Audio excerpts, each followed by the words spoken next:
fiscale aujourd'hui, elle est un peu contraignante pour les startups. Je pense qu'en fait, c'est bientôt aujourd'hui quelque chose qu'on va oublier parce que avec la loi sur la Startup Act aujourd'hui, on a réussi quand même à avoir des allègements fiscaux. Et voilà, nous sommes au dernier virage de ce journal consacré à la lecture des unes des journaux et c'est parti avec Walf Quotidien.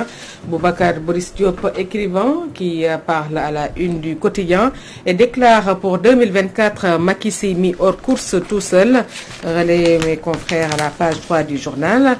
C'est l'arrogance, l'entêtement et le mépris des autorités qui a révolté les Sénégalais, selon toujours Dr Boubacar Yarisso dans le journal. Voilà, on en parle ses propos donc avec l'entretien qu'il a accordé au groupe Walfadjri. Voilà, le ni oui ni non ne tient plus pour le président de la République qui fait toujours mystère sur sa candidature.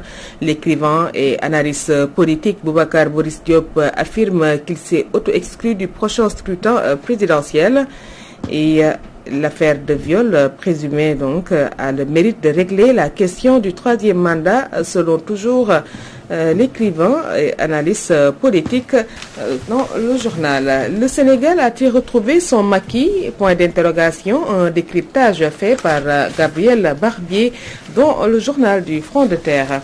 Et puis on parle du deuil national ce jeudi, l'hommage de Macky aux victimes des violences politiques.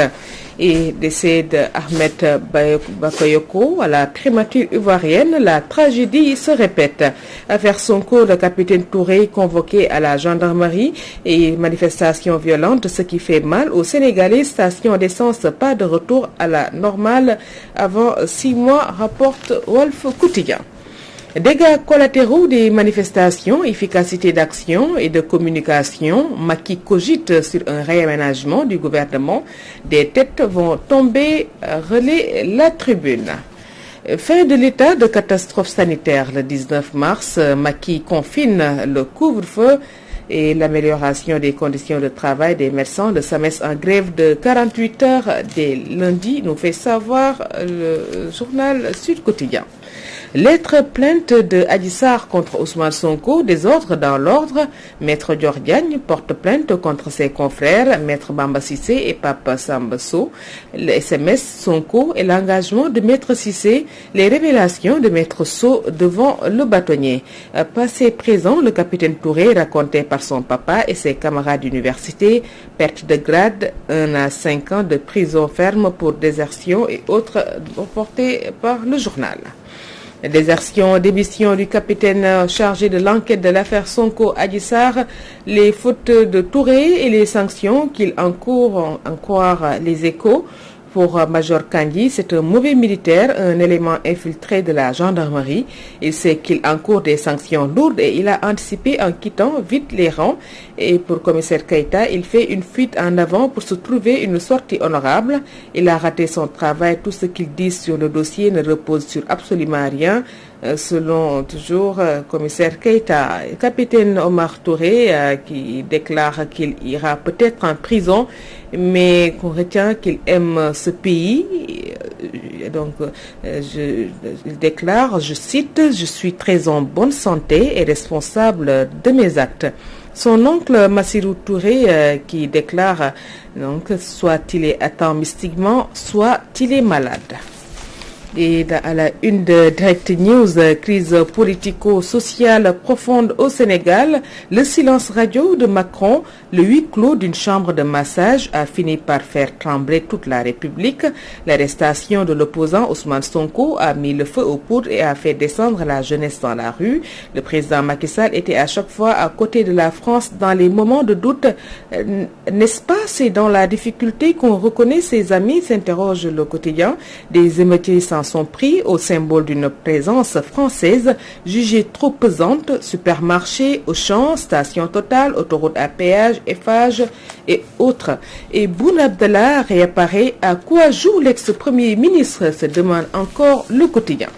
Sweetgate, un complot qui pue les 94 milliards. Les masques tombent de plus en plus. L'avocat rédacteur de la plainte, réputé très proche des accusés de Sonko, ces audios qui confondent Adji Sarr et Sidi Ahmed, et discours présidentiel et procédure judiciaire, les lectures du ministre Cheikh Oumar Anne, qui dit que le chef de l'État a rassuré les Sénégalais par une analyse très lucide de la situation, bien appréciée par les populations. Crise socio-politique, que reste-t-il de l'image du Sénégal? Une interrogation soulevée à la une de l'I quotidien. Et les mesures prises en Conseil des ministres, journée de deuil national et fin de l'état de catastrophe sanitaire. Il n'y a aucune rupture de confiance entre le peuple et le président, Cheikh Oumar Anne, ministre de l'Enseignement supérieur, qui parle ainsi. Puis deuil national ce jeudi, plusieurs morts enregistrées lors des manifestations portent le quotidien à la violation de la liberté de la presse, situation sécuritaire et sociale des médias. Les acteurs de la presse vont debout. Après les violences, hommage aux morts, les drapeaux en berne aujourd'hui, l'état de catastrophe naturelle levé le 19 mars. Mauvais traitement des agents de santé, le SAMES en grève les 15 et 16 mars. Et menace sur la liberté de presse, le CAP coupe le signal du CNRA. L'évidence met en évidence les manifestations violentes, discours de Macky. Cheikh Oumar Anne assène sévérité. Le ministre de l'Enseignement supérieur adoube le chef de l'État et salue son discours d'apaisement. Et puis on en parle. Le discours du président Sall, manifestation. Le premier ministre John reprend la paix. 3 points de suspension, note ainsi le quotidien. Suite aux émeutes, Macky Sall sonne la reprise en main. Titre Le Témoin, il décrète un deuil national ce jeudi pour les personnes tombées lors des manifestations. Sanctions retenues, mesures disciplinaires contre les avocats constitués dans l'affaire Sonko-Adji Sarr. Les sources A. Le bâtonnier n'a pas aimé que plusieurs fois durant cette procédure, certains de ses confrères n'aient plutôt pas respecté la règle déontologique qui régit leur métier. Les conseils visés sont accusés d'avoir livré certains éléments de l'enquête alors que le dossier est pendant. Les différentes sanctions encourues sont à lire dans le journal. Et les saccages des locaux de RFM Mbacké, d'une station service Total et de l'agence Sonatel de Touba. 9 casseurs placés. Puis au total 28 casseurs présumés ont été arrêtés. À l'arrivée, tous les mineurs et les élèves libérés. Les 9 gaillards placés sous mandat de dépôt hier, nous fait savoir source A. Insertion et emploi des jeunes, Macky convoque le premier conseil national d'ici le 10 avril. Covid-19, fin de l'état de catastrophe sanitaire le 19 mars. Bic Farman, des pratiques